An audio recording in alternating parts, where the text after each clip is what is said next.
Hello friends, welcome to my YouTube channel. I am your host Vikram Singh and you are watching my YouTube channel Master Classes. तो friends, आज का हमारा topic है control and coordination in animals. हमने last class में देखा था control and coordination in plants और देखा था कि कैसे different type of responses generate हो रहे थे प्लांट्स में with the help of phyto hormones. तो हमने वहाँ पे 3-4 टाइप के फाइटो हार्मोन्स पढ़े थे, auxin, gibberellin, cytokinin and abscisic acid. और कैसे वो फाइटो हार्मोन्स प्लांट्स में ग्रोथ करवा के एक रिस्पांस जनरेट कर रहे थे और प्लांट्स में कंट्रोल एंड कोऑर्डिनेशन करवा रहे थे। बट एनिमल्स के केस में सिनेरियो डिफरेंट है। यहाँ पे आपको कंट्रोल एंड कोऑर्डिनेशन थोड़ा ज़्यादा कम्प्लेक्स दिखेगा, क्योंकि एनिमल्स में हमने लाइफ प्रोसेसेस में पढ़ा था कि different type of life processes होते हैं जो इन टैंडम वर्क करते हैं for the survival of a living organism. जैसे हमने न्यूट्रिशन पढ़ा था, then respiration, excretory system, then nervous system, then circulatory system. तो ये सारे सिस्टम्स जो थे ये एक ऑर्गेनिज्म के सर्वाइवल के लिए इम्पॉर्टेंट थे, और अगर इनमें से एक भी सिस्टम माल फंक्शन करे तो ऑर्गेनिज्म का सर्वाइवल नहीं हो पाता।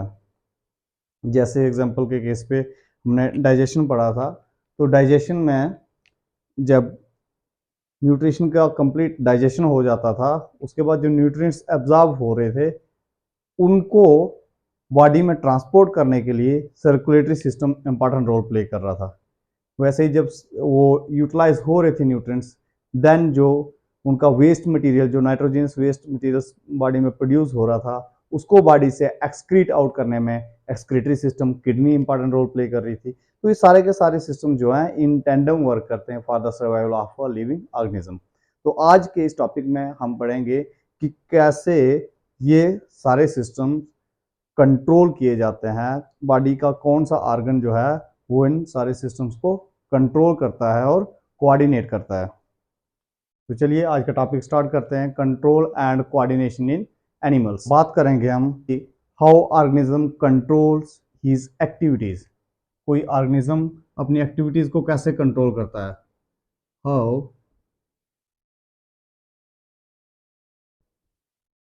Organism control his activities. एक ऑर्गेनिज्म अपनी एक्टिविटीज को कैसे कंट्रोल करता है। लिविंग ऑर्गेनिज्म जो होगा वो रिस्पॉन्स करेगा टूवर्ड्स एनवायरमेंटल चेंजेस। एनवायरनमेंट में कोई भी चेंज होगा तो उसके रिस्पॉन्स में लिविंग ऑर्गेनिज्म कोई ना कोई रिएक्शन शो करेगा। यही जो एनवायरमेंटल चेंजेस होते हैं इन्हें कहते हैं स्टिमुलाई, और ये जो रिएक्शन शो किया ऑर्गेनिज्म इसको कहते हैं रिस्पॉन्स।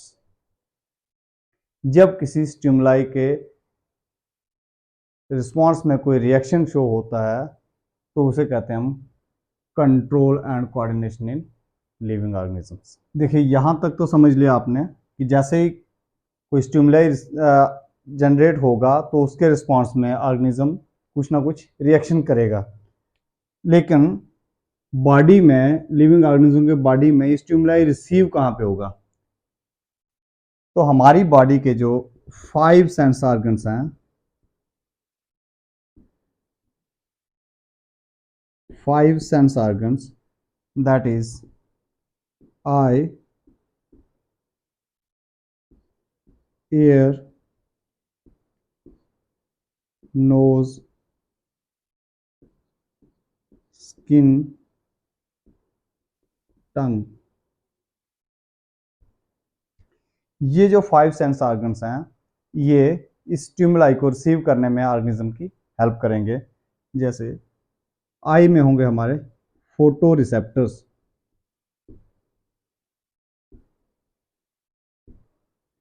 ईयर में होंगे फोनो रिसेप्टर्स,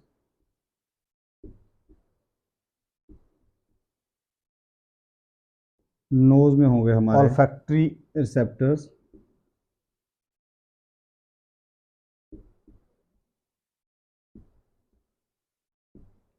देन स्किन में होंगे हमारे थिग्मोरिसेप्टर्स,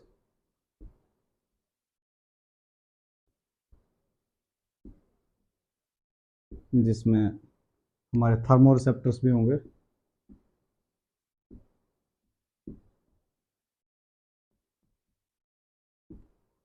और टंग में होंगे गस्टैटोरिसेप्टर्स।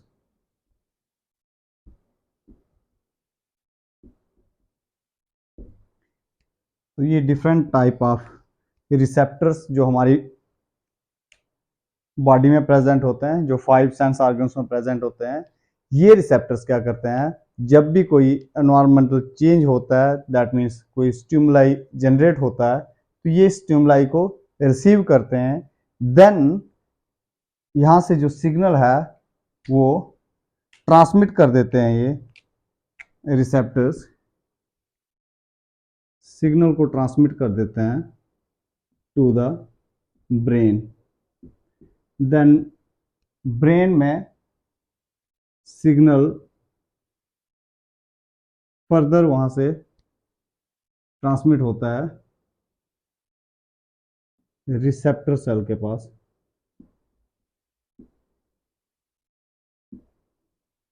और यहाँ पे एक रिस्पॉन्स दैट मीन एक्शन होगा। तो ये है पूरी scheme control and coordination in animals की।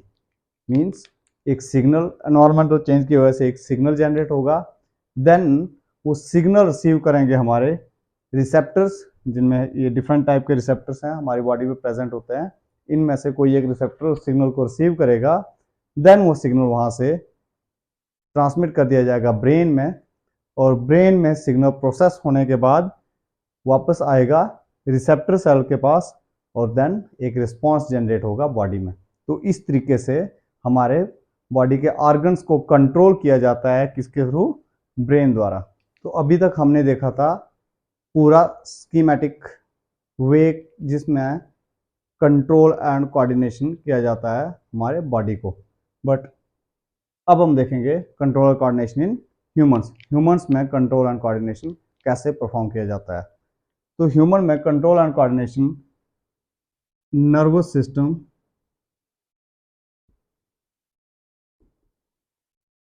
एंड एंडोक्राइन सिस्टम के कंट्रोल में होता है।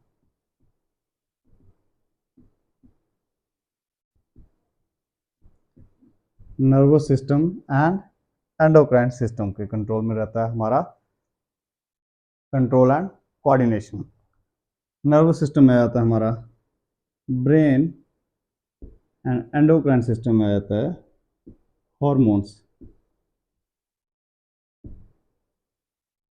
विच मीन्स हमारा ब्रेन और बॉडी में डिफरेंट टाइप ऑफ जो हार्मोन्स रिलीज होते हैं, ये हमारी पूरी बॉडी के डिफरेंट ऑर्गन्स को कंट्रोल करते हैं और उनको इन कोऑर्डिनेशन में काम करने में हेल्प करते हैं। देन बात करेंगे हम ह्यूमन नर्वस सिस्टम की। Human nervous system. तो ह्यूमन नर्वस सिस्टम जो है ये एक तरह से हमारे बॉडी का मास्टर कंट्रोलर है, मास्टर कंट्रोलर ऑफ और बॉडी। जो हमारा नर्वस सिस्टम है पूरी बॉडी को कंट्रोल यही कर रहा है। जैसे अगर किसी का ब्रेन डेड है, तो अगर बंदा अलाइव भी है फिर भी उसकी बॉडी में कंट्रोल नहीं रहेगा। जैसे कोमा में होता है कोई इंसान, तो ब्रेन डेड रहता है, तो उसका कोई रिस्पॉन्स नहीं रहता बॉडी में। दैट मीन्स अब देखेंगे आगे नर्वस सिस्टम हमारे हर एक बॉडी के जो भी प्रोसेस है सबको नर्वस सिस्टम ही कंट्रोल कर रहा है। जैसे हमने रेस्पिरेटरी के टाइम पे पढ़ा था रेस्पिरेशन में कि रेस्पिरेटरी सेंटर कहाँ पे है, medulla, which is in part of brain. ऐसे जो भी नर्व्स जनरेट हो रही हैं ब्रेन से हो रही हैं, जो हमारे टेस्ट रिसीव कर रहे हैं वहाँ से सिग्नल ब्रेन में जा रहा है। साइट का फोनोरिसेप्टर्स देन फोटो रिसेप्टर्स, मतलब सब कुछ जितने भी हमारी बॉडी में जो सिग्नल रिसीव हो रहे हैं उनका सबका जो है वहाँ पे कंट्रोल किसके पास है, ब्रेन के पास है। इसीलिए हम नर्वस सिस्टम को मास्टर कंट्रोलर ऑफ बॉडी भी कहते हैं, क्योंकि ये हमारे थिंकिंग, हमारा बिहेवियर और हमारी सारी एक्टिविटीज़ को कंट्रोल कर रहा है। इट कंट्रोल्स और थिंकिंग और बिहेवियर एंड और एक्टिविटीज़।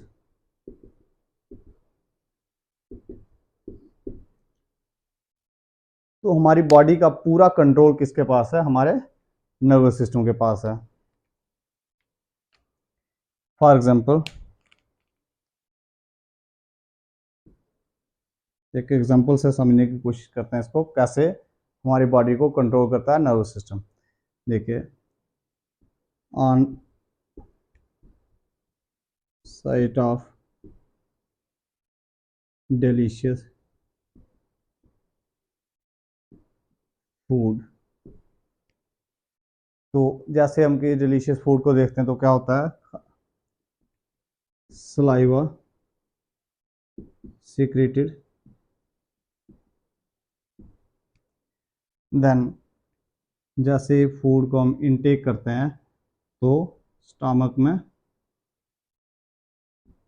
HCl सीक्रेट हो जाता है।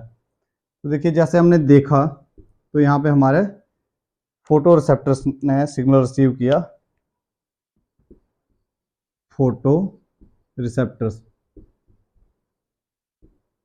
फोटो रिसेप्टर्स ने जैसे ही कोई डिलीशियस खाना देखा तो वहाँ से सिग्नल कहाँ पे गया, ब्रेन में, और ब्रेन से देन वापस सिग्नल आया हमारे सलाइवरी ग्लैंड्स में और सलाइवा सीक्रेट होने लग गया।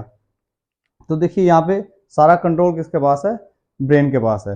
देन जैसे ही सलाइवा सीक्रेट हुआ, फूड इनटेक किया हमने और एकदम से स्टमक की डिस्टेंशन हुई और स्टमक में HCl सीक्रेट होने लग जाता है। ठीक, तो ये सारा कंट्रोल कौन कर रहा है, नर्वस सिस्टम। देखिए, ह्यूमन नर्वस सिस्टम का जो basic structure and functional unit है, that is neuron. Neuron is the basic structural and functional unit of brain. देखिए, न्यूरॉन का स्ट्रक्चर जो है, it is divided into 3 parts, that is cell body,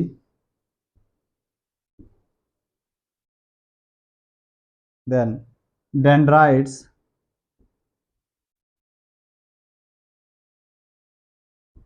and axon. ये 3 पार्ट्स में न्यूरॉन की बॉडी को डिवाइड किया जाता है। देन दिस इज न्यूक्लियस, ये साइटोप्लाज्म, यहाँ पे नोड ऑफ रेनवीर, और ये जो सेल है इसे कहते हैं शवान cell.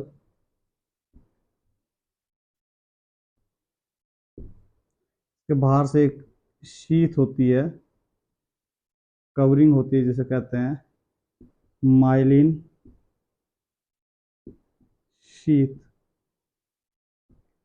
which is insulating in function।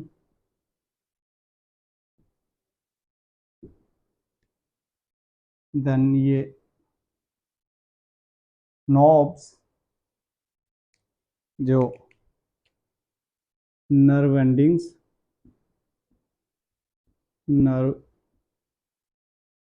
Endings, this is structure of neuron. तो न्यूरॉन क्या है, न्यूरॉन बॉडी का लॉन्गेस्ट सेल है, longest cell of body. Neurons found in, कहाँ पे प्रेजेंट होते हैं, प्रेजेंट इन ब्रेन। देखिए, अब स्ट्रक्चर ऑफ न्यूरॉन हमने डिस्कस कर दिया। अब देखते हैं न्यूरॉन की टाइप्स। कितनी टाइप्स होती है न्यूरॉन्स की? There are 3 types of neurons, that is sensory neuron,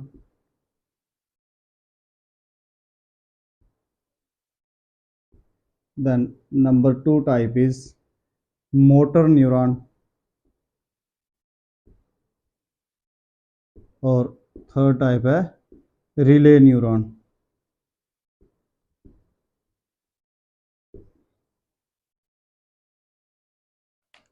देखिए सेंसरी न्यूरॉन वो टाइप ऑफ न्यूरॉन होते हैं which carry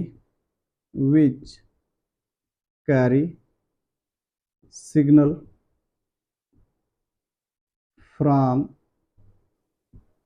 receptor to brain, and motor neuron क्या होते हैं? Which carry signal from brain to effector cell और muscle cell, and relay neuron जो होते हैं they are present in central nervous system and helps in transmission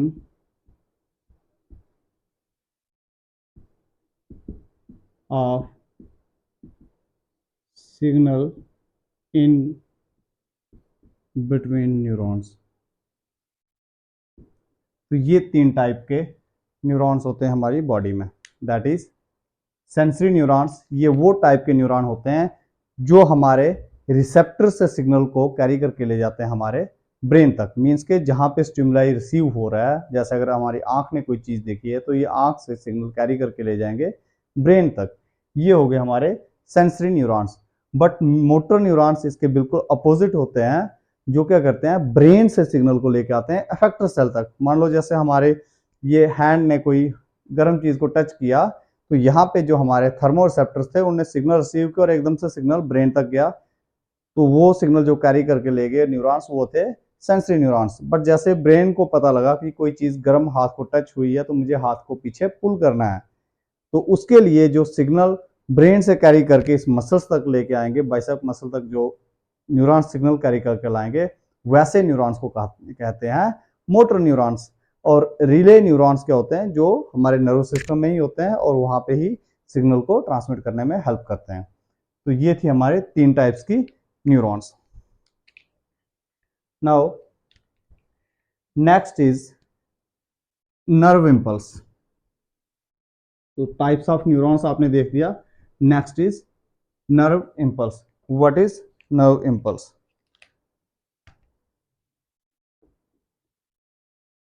nerve impulse, देखिए nerve impulse क्या होता है? नर्व इम्पल्स एक इलेक्ट्रिक सिग्नल है जो न्यूरॉन्स कैरी करके ले जाते हैं from effector cell to brain and brain to receptor, sorry from receptor cell to brain and then brain to effector. तो उसी सिग्नल को कहते हैं nerve impulse. The message carried by the neurons in the form of electric impulse is called nerve impulse. तो क्या definition होगी? The message carried by the neurons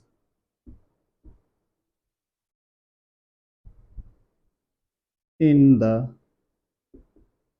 form of electric impulse is known as nerve impulse. देखिए बिल्कुल easy है कि nerve impulse क्या होता है। ये एक इलेक्ट्रिक सिग्नल होता है जो न्यूरॉन्स कैरी करके ले जाते हैं, इसी को कहते हैं नर्व इम्पल्स। देन इसी के साथ एक दूसरा सब टॉपिक है, दैट इज साइनैप्स। तो नर्व इम्पल्स अगर समझ आ गया तो साइनैप्स भी समझ आ जाएगा। देखिए साइनैप्स क्या होता है कि हमने जो अभी न्यूरॉन का स्ट्रक्चर पढ़ा था, तो हमारे रिसेप्टर से ब्रेन तक काफ़ी सारे न्यूरॉन्स होंगे, ठीक है, एक ही न्यूरॉन तो है नहीं पूरा ब्रेन तक, तो काफ़ी सारे नंबर ऑफ न्यूरॉन्स होंगे, तो न्यूरॉन्स में सिग्नल क्या करता है, एक न्यूरॉन से सेकंड न्यूरॉन में, देन नेक्स्ट न्यूरॉन ऐसे ऐसे पास होता जाता है। बट कोई भी दो न्यूरॉन्स हैं जो वो पूरी तरह से अटैच नहीं होते। मान लो जैसे ये एक न्यूरॉन है,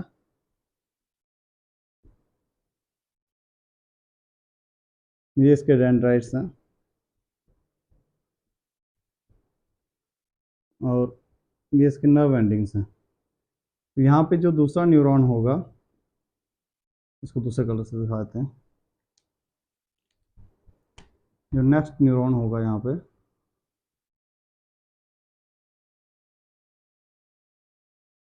जैसे इसके नर्व एंडिंग्स होंगे, डेंड्राइट्स होंगे,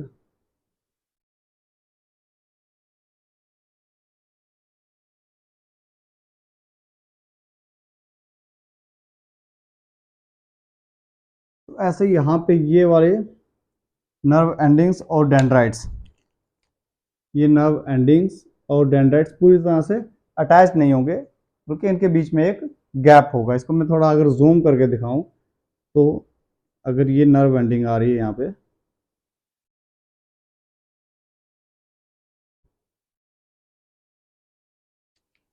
ये इस टाइप से रहेगा, और नेक्स्ट जो डेंड्राइट है, नेक्स्ट न्यूरॉन का डेंड्राइट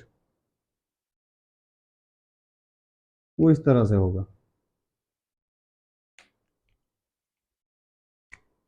देखिए, जब यहाँ से इम्पल्स आ रही है यहाँ पे, तो यहाँ पे क्या होगा, यहाँ पे छोटे छोटे सेक्रेटरी वेसिकल्स होंगे, देन ये एक सेक्रेटरी वेसिकल्स मूव करके इसके एंड तक आएगा ऐसे करके, और यहाँ पे रप्चर करेगा। जैसे ही रप्चर करेगा, तो ये जो डॉट्स हैं इसमें जो रिलीज करेगा, दैट इज, इनको क्या कहते हैं, न्यूरोट्रांसमीटर।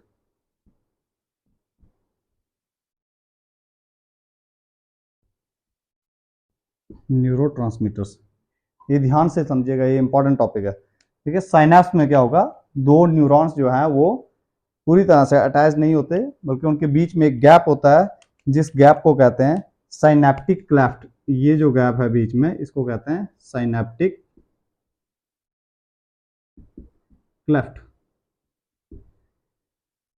और जब नर्व इंपल्स यहाँ पे पहुंचेगी, इसका मेम्ब्रेन पोटेंशियल चेंज होगा, और यहाँ से neurosecretory vesicles, that is neurotransmitters, release होंगे इन द साइनेप्टिक क्लेफ्ट। जैसे ही साइनेप्टिक क्लेफ्ट में रिलीज होंगे न्यूरोट्रांसमीटर्स, तो यहाँ पे रिसेप्टर्स होंगे जो रिसीव कर देंगे इसको, इन न्यूरोट्रांसमीटर्स को रिसीव करेंगे, और देन यहाँ पे मेम्ब्रेन पोटेंशियल चेंज होगा और एक्शन पोटेंशियल जनरेट हो जाएगा नेक्स्ट न्यूरॉन में। तो ऐसे नर्व इंपल्स एक न्यूरॉन से दूसरे न्यूरॉन में मूव कर जाएगी, और ये जो दो न्यूरॉन्स का कॉम्बिनेशन है, इसे कहते हैं साइनैप्स। तो समझ आया साइनैप्स क्या है, कि कोई भी दो न्यूरॉन्स जो हैं वो पूरी पूरी तरह से जुड़े नहीं होते हैं, बल्कि उन दोनों के बीच में एक छोटा सा गैप होता है, जिस गैप को कहते हैं साइनैप्स। और ये दोनों के बीच में जो ये जगह है, खाली जगह रहेगी, इसको कहते हैं साइनेप्टिक क्लेफ्ट। जो फर्स्ट न्यूरॉन में सिग्नल पहुंचता है साइनैप अपना, यहाँ पे जब नर्व इंपल्स पहुंचेगी, तो इसमें क्या होगा, न्यूरोट्रांसमीटर्स रिलीज होंगे in the synaptic cleft, and then these neurotransmitters change the membrane potential of next neuron, and hence action potential is generated in next neuron, और नर्व इंपल्स देन आगे move कर देती है उससे नेक्स्ट न्यूरॉन में। अब ये अगर देखें कि साइनेप्सिस का इंपॉर्टेंस क्या है, देखिए अगर ये दोनों न्यूरॉन जुड़े होते तो नर्व इंपल्स इजीली मूव कर जाती, बट इसमें एक फायदा रहता है कि नर्व इंपल्स की वजह से क्या है, यूनी डायरेक्शनल हो गई है, यूनी डायरेक्शनल। समझ पा रहे हैं आप ये चीज, यूनी डायरेक्शनल कैसे है, कि नर्व इंपल्स अब यहां से यहां कोई मूव कर पा रही है, क्यों, क्योंकि जब यहाँ पे पहुंची थी तो यहाँ पे न्यूरोट्रांसमीटर्स सिक्रीट हुए, और उसकी वजह से नेक्स्ट न्यूरॉन का मेम्ब्रेन पोटेंशियल चेंज हुआ था। बट अगर ये नर्व इंपल्स वापस आए, तो इसमें यहाँ पे कहीं पे भी न्यूरोट्रांसमीटर्स नहीं है, जिसकी वजह से वापस से बैक डायरेक्शन में आ पाए। तो इसका बेनिफिट ये है कि इसकी वजह से क्या होता है, नर्व इम्पल्स यूनि डायरेक्शनल हो जाती है।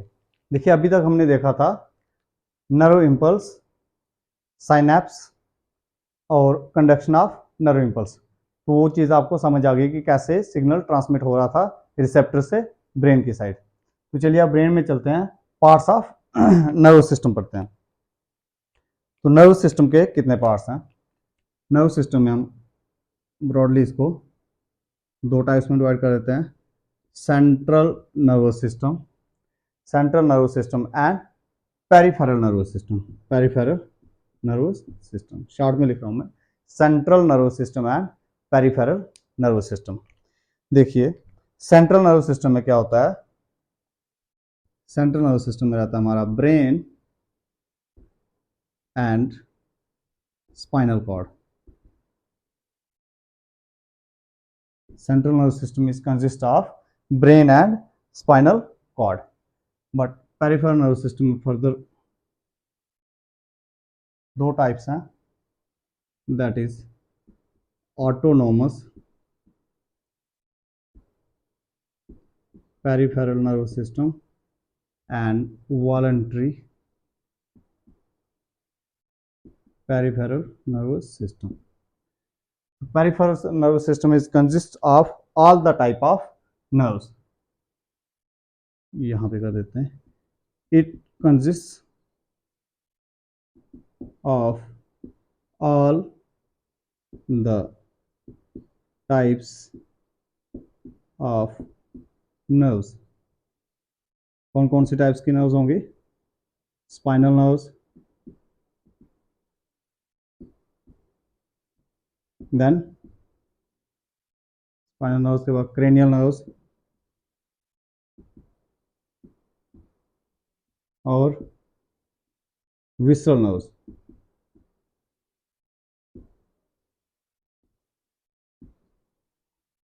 तो जो हमारा पेरिफेरल नर्व सिस्टम है, it consist of all the types of nerves, और इसकी फर्दर दो टाइप्स होती है, autonomous peripheral nerve system and voluntary peripheral nerve system.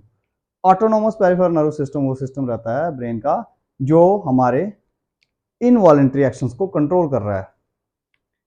जो भी हमारी बॉडी में इनवॉलंटरी एक्शंस हो रहे हैं उनको कंट्रोल करता है जो part of nerve system, that is autonomous peripheral nerve system. जैसे इसमें आ जाता है मोस्टली हमारे विसरल ऑर्गन्स, विसरल ऑर्गन्स हमारी बॉडी के जितने भी विसरल ऑर्गन्स हैं मोस्टली जो हैं वो ऑटोनोमस है। जैसे heart, beating of heart is autonomous, it's not in our control. हम कंट्रोल थोड़ा ना कर सकते अपना हार्ट कब धड़केगा कब बंद रहेगा। वैसे रेस्पिरेशन, रेस्पिरेशन भी ऑटोनोमस है। तो ऐसे आप जो भी देखो के सिक्रेशन ऑफ सलाइवा ऑटोनोमस है, सिक्रेशन ऑफ HCl ऑटोनोमस। मतलब हमारे विसरल ऑर्गन्स जितने भी हैं उनका जो भी फंक्शनिंग है that is completely in the control of peripheral nerve system के ऑटोनोमस पार्ट में। But voluntary peripheral nerve system में हमारे जो वॉलंटरी एक्शंस हैं जैसे वॉक करना है, अपना रनिंग है, ठीक है, अपने मूवमेंट ऑफ बॉडी ऑर्गन्स है, तो ये क्या है, ये वॉलंटरी एक्शंस हैं, ये हमारे हमारे कंट्रोल में है। तो ऐसे एक्शंस जो हमारे कंट्रोल में है these are control by voluntary peripheral nervous system.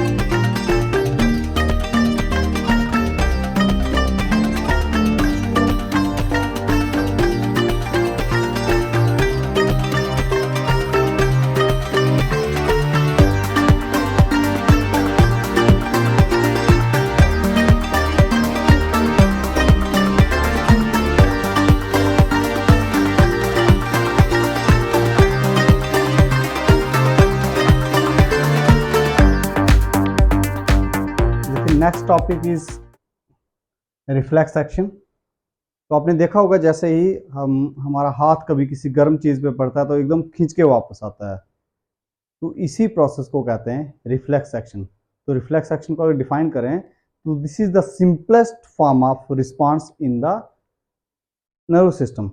Nervous system का सिंपलेस्ट फॉर्म ऑफ रिस्पॉन्स जो है उसे कहते हैं हम रिफ्लेक्स एक्शन। और रिफ्लेक्स एक्शन के साथ साथ दूसरा एक टॉपिक है रिफ्लेक्स आर्क। रिफ्लेक्स आर्क, तो रिफ्लेक्स आर्क कुछ नहीं होता है, reflex arc is simply the path which is followed by the nerve impulse is called reflex arc. तो रिफ्लेक्स एक्शन समझ आ गया तो आर्क खुद ही समझ आ जाएगा। रिफ्लेक्स एक्शन क्या होता है कि जैसे ही हम किसी चीज को टच करते हैं, किसी गर्म चीज को टच करते हैं, या कहीं कांटा लगता है या सुई प्रिक होती है, तो हमारा हाथ एकदम खींच के वापस आता है, या हमारे नी कहीं किसी के साथ चोट लगती है तो ये खींचता है पीछे एकदम से वापस ऑटोमेटिकली। तो इसी प्रोसेस को कहते हैं रिफ्लेक्स एक्शन। देखिए रिफ्लेक्स एक्शन में जैसे ये एक हॉट प्लेट है, ये हॉट प्लेट है, और जैसे ये हैंड यहाँ पे टच करता है, क्या होता है, ये वापस पीछे की साइड खींचेगा। अब देखिए इसमें क्या होगा, ये हमारा स्पाइनल कॉर्ड है,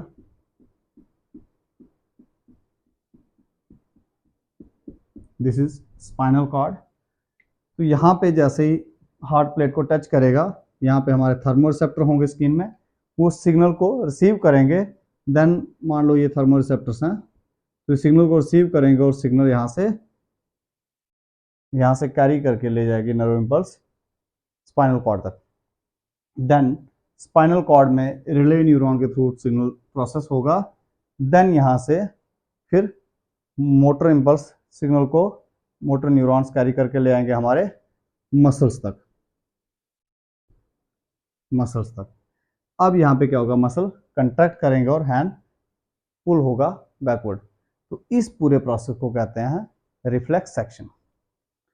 तो आई होप रिफ्लेक्स एक्शन आपको समझ आ गया होगा। रिफ्लेक्स एक्शन की फर्दर दो टाइप्स हैं, that is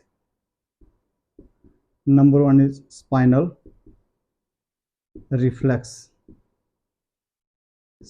reflexes, and number two is cerebral reflexes.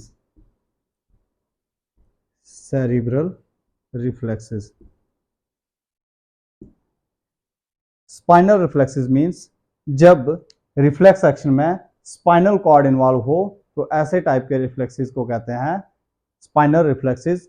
But जब रिफ्लेक्स एक्शन में ब्रेन का इन्वॉल्वमेंट हो, सच रिफ्लेक्सेस को कहते हैं सेरिब्रल रिफ्लेक्सेस। तो ये दोनों topic reflex action and reflex arc भी हमारा कंप्लीट हो गया। देन एक क्वेश्चन है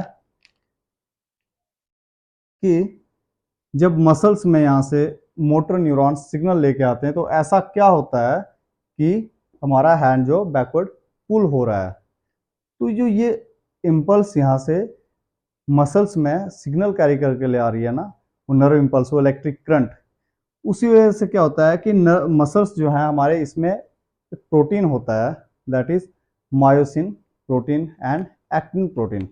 एक्टिन फिलामेंट्स रहते हैं इसमें और मायोसिन प्रोटीन होता है। तो जैसे ही वो सिग्नल इसके पास पहुंचता है ना, तो वो प्रोटीन कंट्रैक्ट करते हैं। प्रोटीन कंट्रैक्ट करने की वजह से क्या होता है, ओवरऑल पूरा का पूरा मसल जो है वो कंट्रैक्ट होता है। जब ये मसल कंट्रैक्ट होगा तो ये इसको पुल करेगा बैकवर्ड, और जब रिलैक्स होगा तो फिर इसको ये ढीला छोड़ देगा। तो मसल कैसे कंट्रैक्ट होता है समझ आया। मसल कंट्रैक्ट कैसे होता है, जैसे ही इसके पास सिग्नल पहुंचता है उसकी वजह से क्या होता है, इसमें जो प्रोटीन्स होते हैं, खास किस्म के प्रोटीन्स होते हैं, वो प्रोटीन कंट्रैक्ट कर देते हैं, जिसकी वजह से ओवरऑल पूरा का पूरा मसल कंट्रैक्ट होता है। तो आज के लेक्चर के लिए इतना ही। नेक्स्ट लेक्चर में हम कवर करेंगे सेंट्रल नर्वस सिस्टम। उसमें हम ब्रेन पढ़ेंगे, ब्रेन के डिफरेंट पार्ट्स पढ़ेंगे, that is fore brain, mid brain and hind brain, तीनों को पढ़ेंगे। देन हम एंडोक्राइन ग्लैंड्स जो हैं वो कवर करेंगे, और उसके साथ ही हमारा ये चैप्टर खत्म हो जाएगा। तो अगर आपको ये चैप्टर अच्छा लग रहा है, या फिर आपको इसमें कोई कंसेप्ट समझ नहीं आ रहे हैं, जो चीज़ समझ नहीं आ रही है, आप कमेंट्स में जाएं, कमेंट्स करें। और हाँ, मेरे हार्डवर्क का अगर पेमेंट करना चाहते हैं तो मेरी इस वीडियो को लाइक करें, शेयर करें और सब्सक्राइब करें। व्यूज़ तो है लेकिन सब्सक्रिप्शन कम है, तो आप प्लीज़ चैनल को सब्सक्राइब भी कर दें।